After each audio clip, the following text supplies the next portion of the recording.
On a dit que toute introduction en dissertation peut avoir 3 parties. Donc, en guise d'exemple, voici une introduction possible que nous allons vous montrer et essayer de déterminer les différentes parties. Puisque nous avons dit avec le sujet que le thème abordé ici, c'est la démocratie. Et il faut comprendre que l'idée du sujet aussi, c'est la démocratie. Donc, nous ne pouvons donner autre que la démocratie. Donc, on va voir par définition, introduction de la démocratie. Ici, la démocratie se définissant comme le pouvoir du peuple, par le peuple, pour le peuple et avec le peuple, est un régime qui restitue à chacun ses droits et ses devoirs, sans pour autant gêner les autres.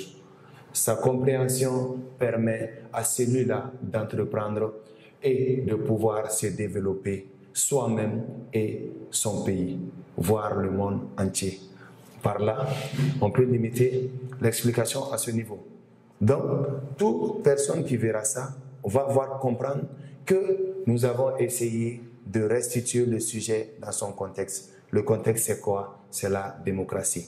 Nous avons pris une définition de la démocratie et l'idée du sujet. Parce qu'on dit ici, celui qui, par des moyens non violents, défend sa liberté et par conséquent son pays, finalement celle de l'humanité tout entière. Donc, c'est la démocratie.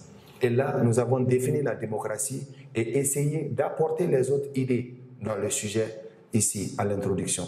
C'est ce qui va amener notre explication ici. Donc, la démocratie se définissant comme le pouvoir du peuple, par le peuple, pour le peuple et avec le peuple est un régime qui restitue à chacun ses droits et ses devoirs, sans pour autant gêner les autres. Sa compréhension permet à celui-là d'entreprendre et de pouvoir se développer soi-même et son pays, voire le monde entier.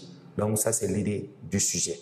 Et maintenant, et ça, c'est le premier point de notre introduction qui devrait être l'explication du sujet. Pour le deuxième point, c'est dans ce contexte plus précis que nous pouvons situer l'idée du présent sujet. Ça, c'est le deuxième point. Comme je l'ai dit lors de la première explication, nous avons 2 façons. Soit reprendre le sujet en entier, comme le sujet est trop long. Si on se permettait de reprendre le sujet, ça va rallonger notre introduction. Et je n'ai pas repris le sujet, mais j'ai pris la phrase de transition. C'est dans ce contexte plus précis que nous pouvons situer l'idée du présent sujet. L'idée du présent sujet, ça c'est l'explication que nous venons de donner. Ça c'est la deuxième forme. Sinon, c'est à partir de là que nous devons faire la reprise du sujet. Et puisque le sujet est trop long, donc on est permis aussi à prendre cette phrase de transition si on veut. Parce que ça restitue toujours l'idée du sujet. Ça c'est le deuxième point. Après ça maintenant, le troisième point c'est la problématique. C'est la question que nous devons poser à la fin de notre introduction. Et là, j'ai mis de ce fait, quelle est réellement l'importance de la démocratie? Parce que c'est de ça qu'on parle dans le sujet.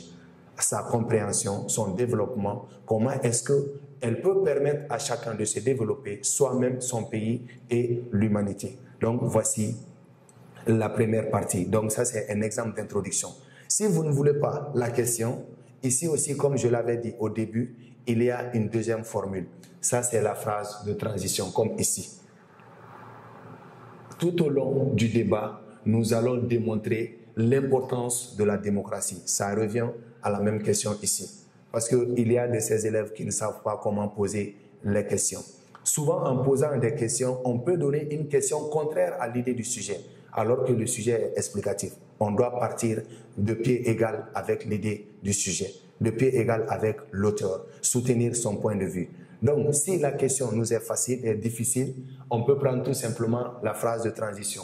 Tout au long du débat, nous allons démontrer l'importance de la démocratie. Ça revient à la même chose. Donc, ça, c'est un exemple de l'introduction que nous pouvons donner. Maintenant, la question posée ici, c'est la réponse à cette question-là que nous devons obligatoirement avoir dans notre développement.